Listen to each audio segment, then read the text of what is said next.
Well कहानी शुरू होती है जब मैं और मेरा दोस्त दोनों साथ में थे और उसने बताया कि पास में ही एक ज्योतिष आए हैं जो बहुत सही भविष्यवाणी बताते हैं। वैसे तो मैं ज्योतिष वगैरह में मानता नहीं हूँ, पर मेरे दोस्त की जिद करने के बाद मैं उनके पास गया और फिर उन्होंने मेरी डिटेल्स देखी और फिर कहा कि आज तुम्हारे भाग्य में लव डे लिखा है। मैं सुनते ही भागता हुआ गया उस लड़की के पास जिसे मैं रोज देखा करता था और वो भी मुझे देखा करती थी। मैंने जाते ही उस लड़की को प्रपोज कर दिया और फिर उसने कहा अपनी शक्ल देखिए गांडू।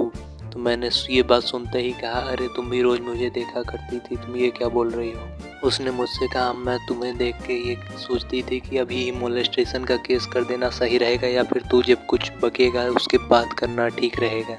ये सुनता ही मैं गया भागा भागा उस ज्योतिष के पास और मैंने उस ज्योतिष से उससे कहा कि तुम लोग एकदम फर्जी हो। और ये बात कहने के बाद मैंने उससे अपनी पूरी कहानी बताई तो उसने फिर से मेरी कुंडली निकाली और चश्मा निकाला और चश्मा पहनने के बाद उसने देखा और उसने फिर बोला कि रुको भारी मिस्टेक हो गई, ये चश्मा नहीं था इसलिए मैंने गलत देख लिया, अभी मैं सही बताता हूँ।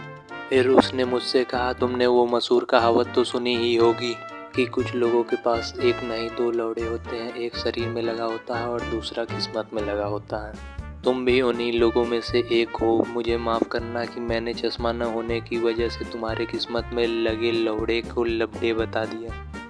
आप लोगों ने कंपटीशन के बारे में तो सुना होगा। कंपटीशन हमें बताता है कि कौन ज़्यादा बेहतर है और मेरी ज़िंदगी में भी दो चीज़ों के बीच में कंपटीशन चल रहा है, एक मेरी शक्ल और दूसरा मेरी किस्मत के साथ, जो कि बताता है कौन ज़्यादा खराब चल रहा है।